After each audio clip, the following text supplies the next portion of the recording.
Bits అమరావతిలో ఏర్పాటు కానుందని మంత్రి లోకేష్ అసెంబ్లీలో వెల్లడించారు. Tata group, L and T, IIT Madras కలిసి డిప్ టెక్ యూనివర్సిటీని తీసుకొచ్చేందుకు సీఎం కృషి చేస్తున్నారని మంత్రి తెలిపారు. విశాఖలో ఏ యూనివర్సిటీ ఏర్పాటుకు యత్నిస్తున్నామన్నారు. దేశంలోనే టాప్ యూనివర్సిటీలను ఏపీలో అన్ని ప్రాంతాలకు తీసుకొచ్చే లక్ష్యంతో పనిచేస్తున్నట్లు చెప్పుకొచ్చారు.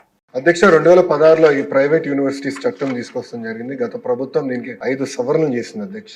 ఆ సవరణలు నిన్న నేను ఒక ప్రశ్నకి ప్రిపేర్ అయ్యే సమయానికి నేను చదివితే అధ్యక్ష, మనం చేసిన చట్టాలు యూజీసీ గైడ్ లైన్స్ కి విరుద్ధంగా ఉంది. అంటే వాళ్ళు ఏం చెప్పారంటే ఈ రోజు గ్రీన్ ఫీల్డ్ యూనివర్సిటీ ఏర్పాటు చేయాలంటే టాప్ 100 గ్లోబల్ యూనివర్సిటీస్ తో జాయింట్ డిగ్రీ ఉండాలి అని చెప్తాం జరిగింది. కానీ యూజీసీ ఏమంటుందంటే జాయింట్ డిగ్రీ ఇవ్వాలంటే మినిమం ఇన్ని సంవత్సరాలు ఆ యూనివర్సిటీ ఆపరేషన్ లో ఉండాలి, ఇన్ని ఇయర్స్ అయి ఉండాలని చెప్తున్నారు. అంటే we are in conflict with UGC. So నేను మొన్న కూడా కౌన్సిల్ లో చెప్పాను, ఆ చట్టాన్ని మనం సవరణ చేయాలి, కానీ కొంచెం డీటెయిల్డ్ గా చేద్దాం. అంటే హడావుడిగా చేస్తాం, మళ్ళీ పొరపాట్లు చేస్తాం. కొంచెం డీటెయిల్డ్ గా చేసి ఆ చట్టాలని సవరిస్తాం జరుగుతుంది. దాంట్లో ఎలాంటి సందేహం లేదు. పెద్దలన్నట్టు పెద్ద ఎత్తున యూనివర్సిటీస్ మనం ప్రోత్సహించాలి. అంటే మేమందరం ముద్దుగా తాతయ్య అంటాం. సో బుచ్చే తాతయ్య చెప్పింది ఏంటంటే చట్టాలు మేము సవరించాలి, దాంట్లో ఎలాంటి డౌట్ లేదు. ఫారిన్ యూనివర్సిటీస్ మనం ఇక్కడ ప్రోత్సహించాలి. అంతేకాకుండా మన దేశంలోనే ఒక అద్భుతమైన ఇన్స్టిట్యూషన్స్ ఉన్నాయి. ఒక ఉదాహరణ బిట్స్. ఈరోజు అధ్యక్ష నిన్నే కేబినెట్ మీటింగ్ లో బిట్స్ అమరావతిలో ఏర్పాటు చేసానికి 70 ఎకరాలు కేబినెట్ కూడా ఆమోదం తెలిపింది అధ్యక్ష. బిట్స్ ఆంధ్ర రాష్ట్రానికి వస్తుంది.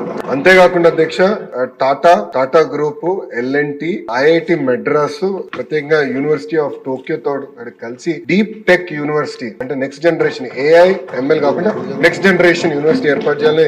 ఇది పర్సనల్ గా గౌరవ ముఖ్యమంత్రి గారు లీడ్ చేస్తున్నారు. ఇది ప్యాషన్ ప్రాజెక్ట్ గా లీడ్ చేస్తున్నారు. ఇది నేను బలంగా నమ్మేది. మొత్తం ఎకో సిస్టమ్ ని రెవల్యూషనైజ్ చేసి యూనివర్సిటీ అది కూడా తీసుకొస్తాను అధ్యక్ష. నేను పర్సనల్ తీసుకుని ఒక ఏఐ యూనివర్సిటీ విశాఖపట్నంలో ఏర్పాటు చేయాలని లక్ష్యంతో ఉన్నాం. అదేవిధంగా ఒక స్పోర్ట్స్ యూనివర్సిటీ కూడా చేయాలని అధ్యక్ష. ఇది ఇప్పటివరకు ఉంది. ఇంతేకాకుండా ఎకనామిక్ డెవలప్మెంట్ బోర్డ్ తో కూడా అనేక యూనివర్సిటీస్ ఆల్రెడీ చర్చల్లో ఉన్నాయి. ఒకటి యూనివర్సిటీ ఆఫ్ టోక్యో కూడా చర్చలో ఉంది. ఏఎంఏ యూనివర్సిటీ ఫిలిపీన్స్ నుంచి కూడా చర్చలో ఉంది అధ్యక్ష. ఇంతేకాకుండా ఇతర యూనివర్సిటీలు కూడా వాళ్ళందరూ వచ్చి కలుస్తా అంటున్నారు. సో ఈ సెషన్ అయిన తర్వాత వాళ్ళందరితో మీటింగ్ పెట్టుకుని పెద్ద ఎత్తున ప్రైవేట్ రంగంలో కేవలం ఇంటర్నేషనల్ యూనివర్సిటీ కాదు, భారతదేశంలో ఉన్న టాప్ యూనివర్సిటీస్ అందరినీ ఆంధ్ర రాష్ట్రానికి తీసుకొచ్చే విధంగా కేవలం అమరావతి విశాఖపట్నమే కాకుండా అన్ని ప్రాంతాలు అంటే రాయలసీమకి వెళ్ళాలి. ఎవరు వెళ్ళాలి? ఇంకో పక్కన కొన్ని పార్లమెంట్లు మనం చూసేగల ప్రభుత్వ విశ్వవిద్యాలయాలు, ప్రైవేట్ విశ్వవిద్యాలయాలు. సో మంత్రి అయిన తర్వాత అది బ్యాలెన్స్ చేయాలన్న ఆలోచనలో అక్కడికి వాళ్ళకి అంటే కొంచెం ₹2 ఎక్కువ ఇన్సెంటివ్స్ ఇచ్చి అలాంటి ప్రాంతాలు కూడా తీసుకెళ్లి అన్ని ఏదైతే పార్లమెంట్ లోనే కనీసం ఒక్క యూనివర్సిటీ అనేది ఉండాలనే లక్ష్యంతో